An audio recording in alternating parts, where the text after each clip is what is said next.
Okay, good morning, everyone. It's This also clean. I just put a little. Wednesday, February 13th.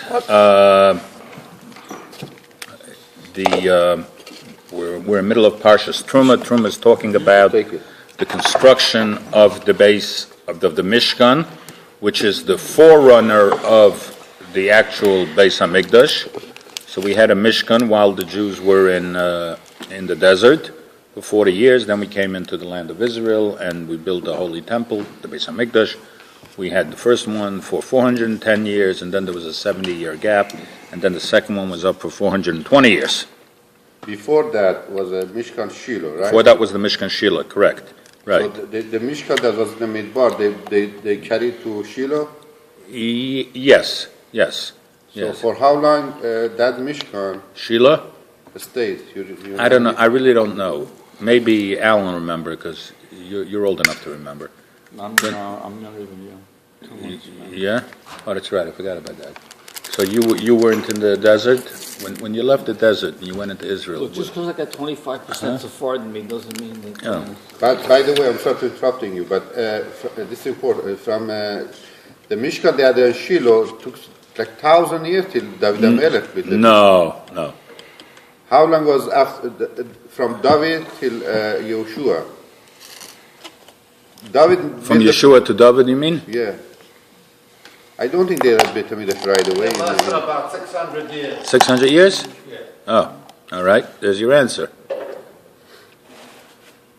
I was very young. I can't really remember. Yeah, I'm 2 months younger than him. So. My knowledge of Jewish history is very poor. 600 years from Yeshua till David HaMelech. Okay. Six and change. So meanwhile they had a Mishkan Shiloh. And Mishkan Shiloh, right. And anyway, so for the last couple of days we've been talking about the some of the rules that apply to a shul nowadays. The Gemara says in Brachas or in Shabbos, I don't remember that now that we don't have a Beis HaMikdash, the shuls nowadays are considered a Mikdash Ma'at. It's in Shabbos. It's in Shabbos. Thank you. I'm doing Daf Yomi. Yes. It's in Shabbos. It's actually also, it's in a few places actually. Yeah, sure. In fact, it's in Brachas and I think it's in Megillah, but the main source of it is in Masechta Shabbos. And so we were speaking about the various laws and the sanctity of the shul, whether it has the same classification as the Beis HaMikdash when it was standing. So today we're going to talk about something a little different, and that is, and maybe today we'll finish with this, and tomorrow maybe we'll do a shiur strictly on the parsha, even though this is related to the parsha because this is the parsha where it talks about building the Beis HaMikdash. So,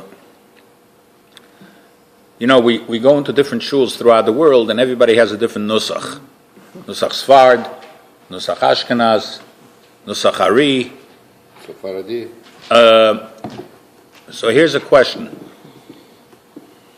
Before we get to the laws of which nusach is what, how do we even know that there is such a thing as a nusach?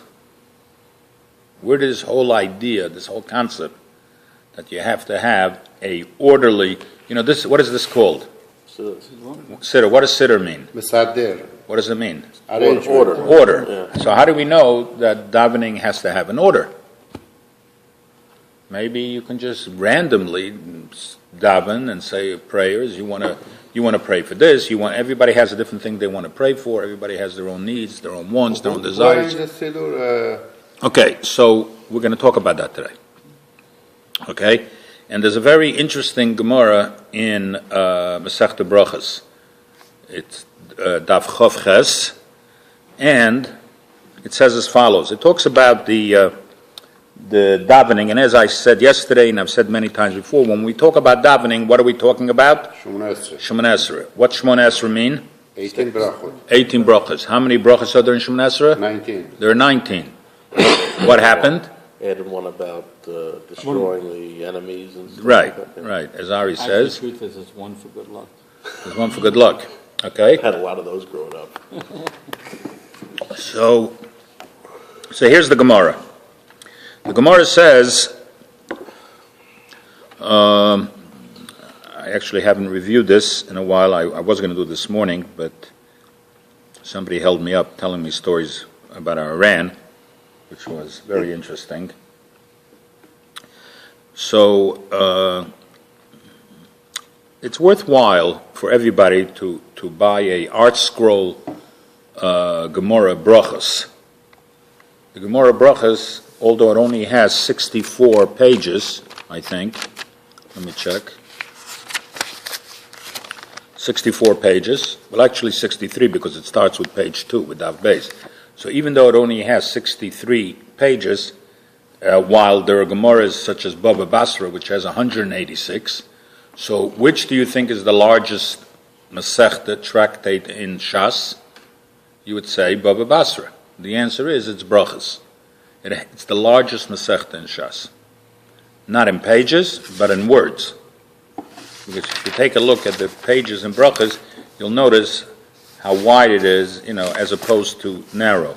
So if you go through Masechta Brachas, you pick up laws on everything in your daily life. Not only how to daven, but of course about how to bench and how to make brachas and all kinds of other things. There are rules about every facet of davening. When you daven and you bow down at the beginning of Shemon Esrei, Baruch Atah. Baruch means to bow. It comes from the word. You bend at the knees, at the joints, and exactly how do you bow down? Is a class for itself. It's an art. It's an art. Okay. So you have to know how to bow down, when to bow up, how long to stay down, how far down. Just to go back a couple of lines in the Gemara, it says that whoever daven Shemoneh Esrei has to bend down until all his I'm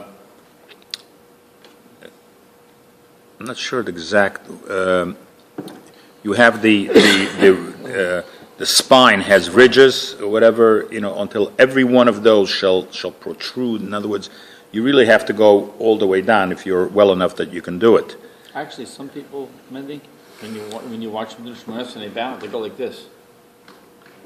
Yes. Zip. Alan is making this motion. He's a wave runner.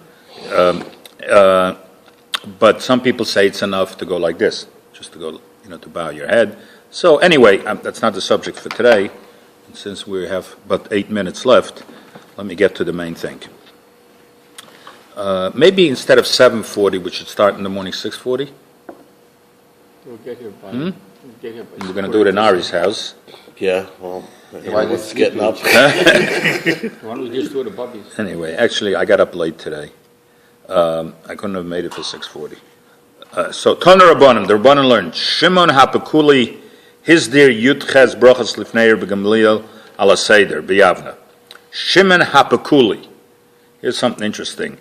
What does Hapakuli mean? There were certain Tanoim, certain rabbis in the Gemara that they were given the names by their profession. We have that a few times.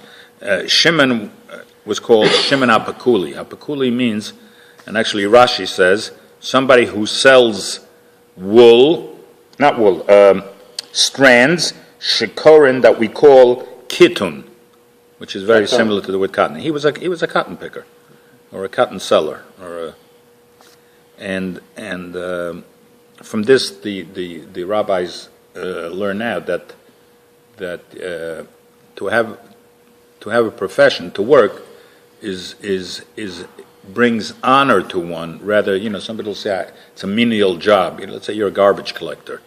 Okay, there's nothing wrong with that. You're earning a living. It makes no difference what you're doing if you're earning an honest living.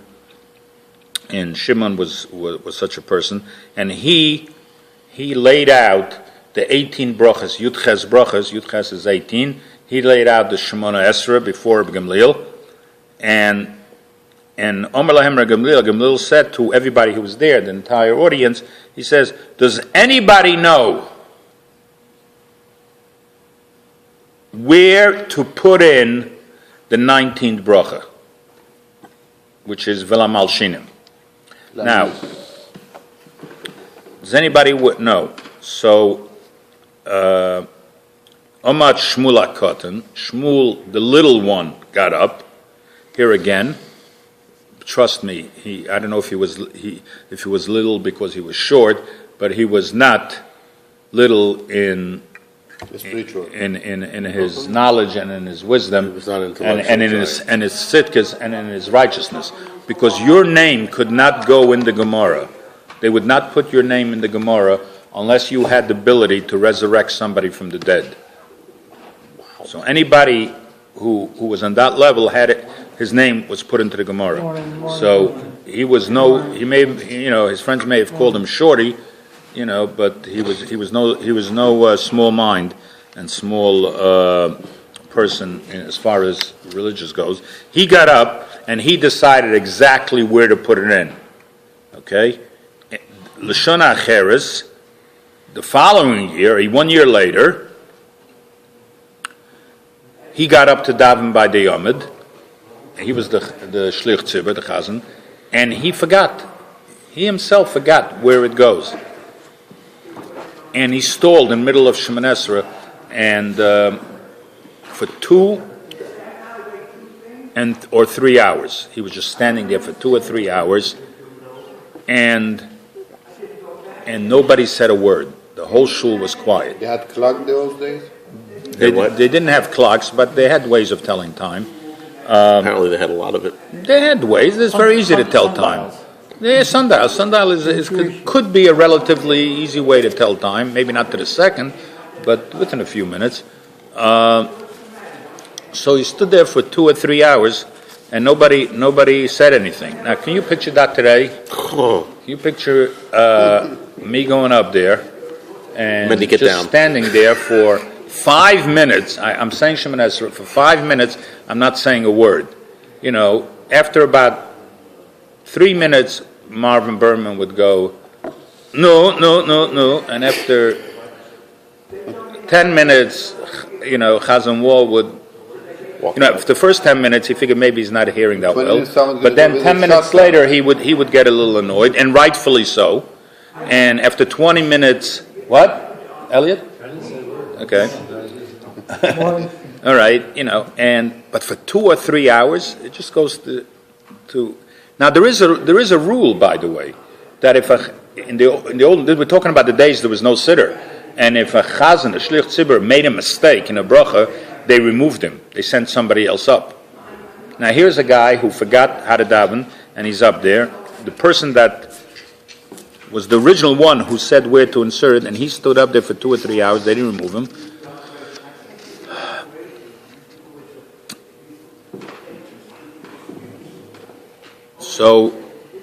So they ask, how come they didn't remove him? He didn't know. So he says,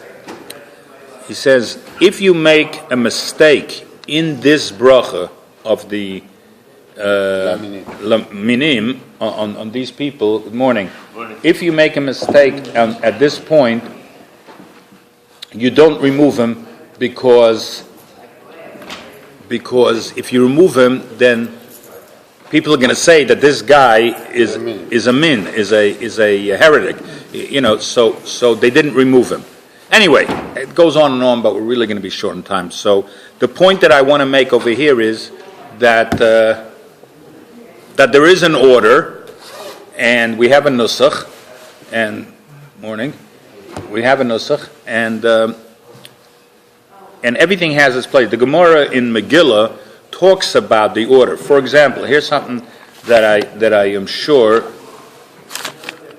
nobody ever counted. Like if I asked you, for example, the prayer Rafa'enu, Hashem, please heal us.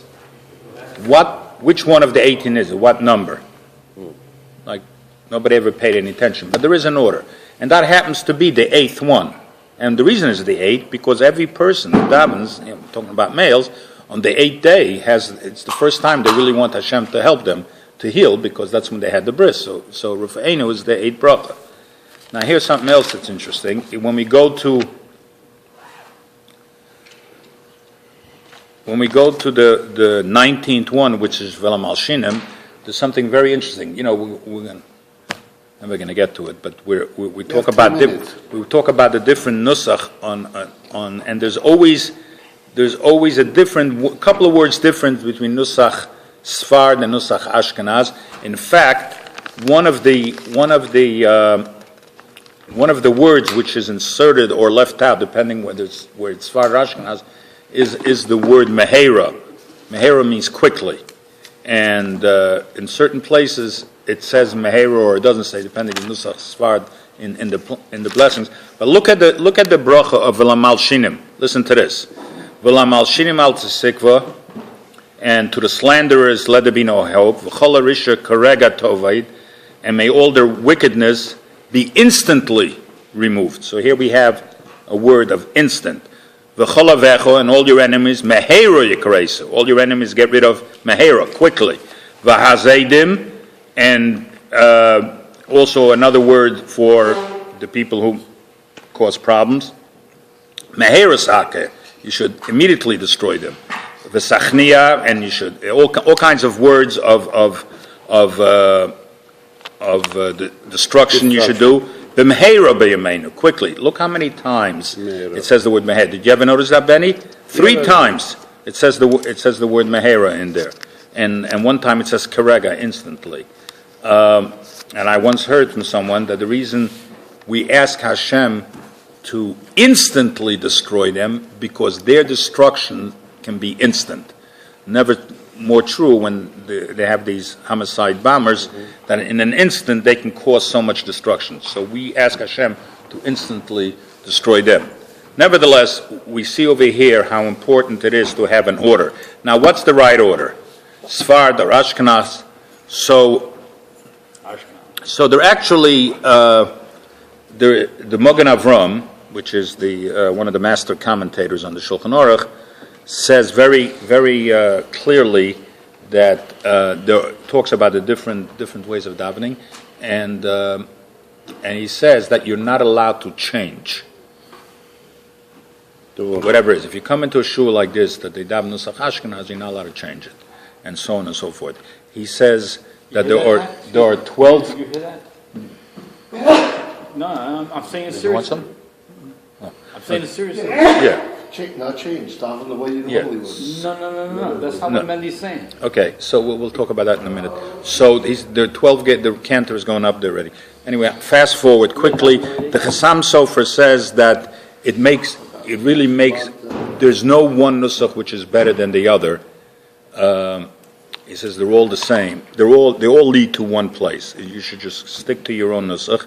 And then somebody once asked him. He says, "What are you talking about?" The Ari, which was a person with great Kabbalah, he says he took Nusach Svard to the highest level, and it seems that his Nusach should be the best. Number one. So the Chassam Sofer says something very cute. He says the Nusach Hari was a Svardi, so that's why he took his Nusach and he perfected it. Had he been an Ashkenazi, he would have perfected that one. It's no proof from him that is the best Nusach. Anyway, we have to stop. I'm sorry. Okay, have a good day.